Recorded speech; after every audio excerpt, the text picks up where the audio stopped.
only the question of cost, it's also a question of availability of resources in the United States.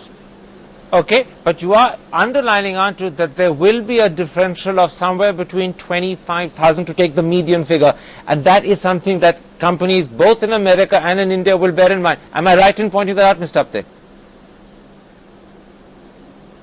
No, the point I'm trying to say that saving will get reduced by $5,000 to $6,000 if we assume that all tax rebates on overseas jobs will go or the tax benefits are taken away. Okay. But still attractiveness remains, though it's not as high as it used to be 3 years back or it's today. Attractiveness remains, but it won't be as high as it used to be. One view is that disallowing offshore costs as legitimate expenses might stop additional or new business being offshored, but it's highly unlikely to result in the pullback of jobs that have already been shipped overseas. Would you agree with that? Business may not grow as fast, but business that's already overseas won't be affected. You know, if at all they were able to implement the law to say that part of expenses can be linked to offshoring, because, you know, what, 10% of the CEO's salary you link to offshoring, 20%, 30%, it will, the only people who will gain if that law comes into being are lawyers. So it will create a lot of jobs for lawyers because there's going to be a lot of litigation. That has never stopped America legislating in the past. It's unlikely to stop it now either.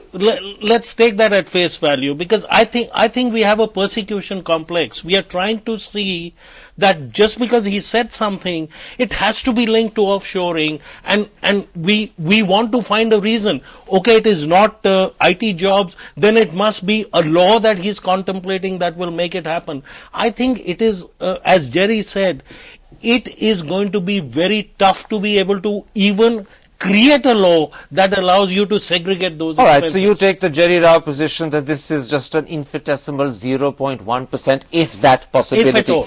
But just for a moment to pursue that argument with you, Mr. Mittal, if there is going to be a change in the profitability of offshoring, and if the cost is going to go up, even if that doesn't affect existing offshoring business, won't it put pressure on US companies to hammer out better terms, thus reducing even further the profit margin for Indian BPOs? Because surely when Americans discover that their benefit is going down, they'll put pressure on you and others like you to bring your costs down. You know, Karan, I personally think this debate should take a different route. Who is offshoring to whom? Many US corporations who do work in India, more than 50% of their revenues come outside US. So if Texas Instrument is developing a chip for India or China, is that offshoring work here? Because that's work that is genuinely of the subsidiaries that's happening here. So the biggest impact is not going to be on the Indian companies, it's going to be on the US companies and their competitiveness, their ability to deliver products on time. And I think the whole world is today short of talent, and I think they would be depriving themselves. We also have not taken into account the impact that would happen of what the other countries will do to the US, because this protectionism is not going to be then a one-way street. Absolutely. In other words, the United States will be worried about its competitors. Let me put that point to you, Mr. Rao. Clearly, the other guests on this panel, with the possible exception of Mr. Apte, do share your view that this is not going to have any major serious worrying effect on IT and BPO companies. But do you think, that point apart, it now would be wise for Indian IT or BPO companies to look much more actively at markets in Europe and elsewhere? Up till now, the US represents 50 to 60% of India's 40 billion IT BPO exports. Has the time come now to diversify and look beyond America? I think that is happening already. I mean, in a sense, if you look, maybe a few years ago, it was 70 to 80%. It's already down to 50 to 60. I think the real pressures on the margins, Karan, are going to come because US business is finding it difficult to make profits because of the economic environment. So if the environment improves, I don't see a problem for profit margins or for business for anyone. And that's the larger question, not saying, you know, it's between overseas jobs and American jobs. And I want to come in a little bit more on that. You know, everybody today believes that a small recession was converted into a Great Depression because the US Congress in the 30s passed something called the Smoot-Hawley Act, where they put curbs on international trade.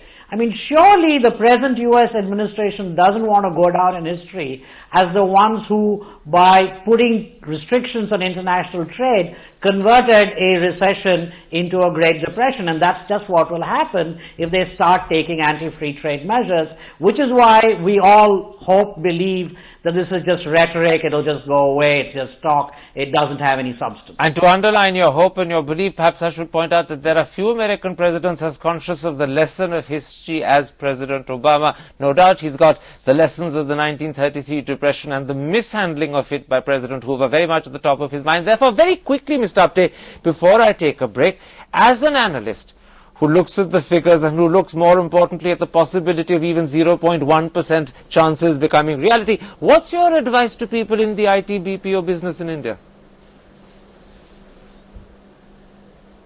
It's 2-3 things they have to really plan. Point one, I think, the industry as well as industry association need to actually strengthen their lobbying in Washington DC. That surely is required because it's not a question of what is the actual law. GE and Citibank surely understands that this may not be reality and they possibly will subscribe to what Jerry Rao said. The issue is the new customers, those who are not understanding offshoring fully, may get a little bit baffled by some of this political rhetoric.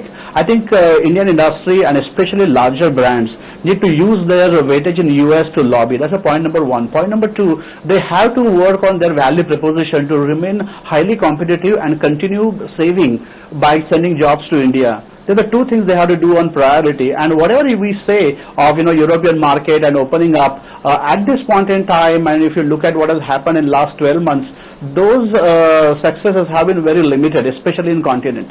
All right, gentlemen, let's take a break at that point. Let's come back and pick up that very last point made by Mr. Apte, which I'm going to expand and ask, beyond the fear and immediate threat to India's IT and BPO companies, is there a danger that we're beginning to witness some form of protectionism which may get worse if the economy in America doesn't revive fast and if the Democrats were still continue to slide in their fortunes and then, worst of all, end up losing or doing badly in November?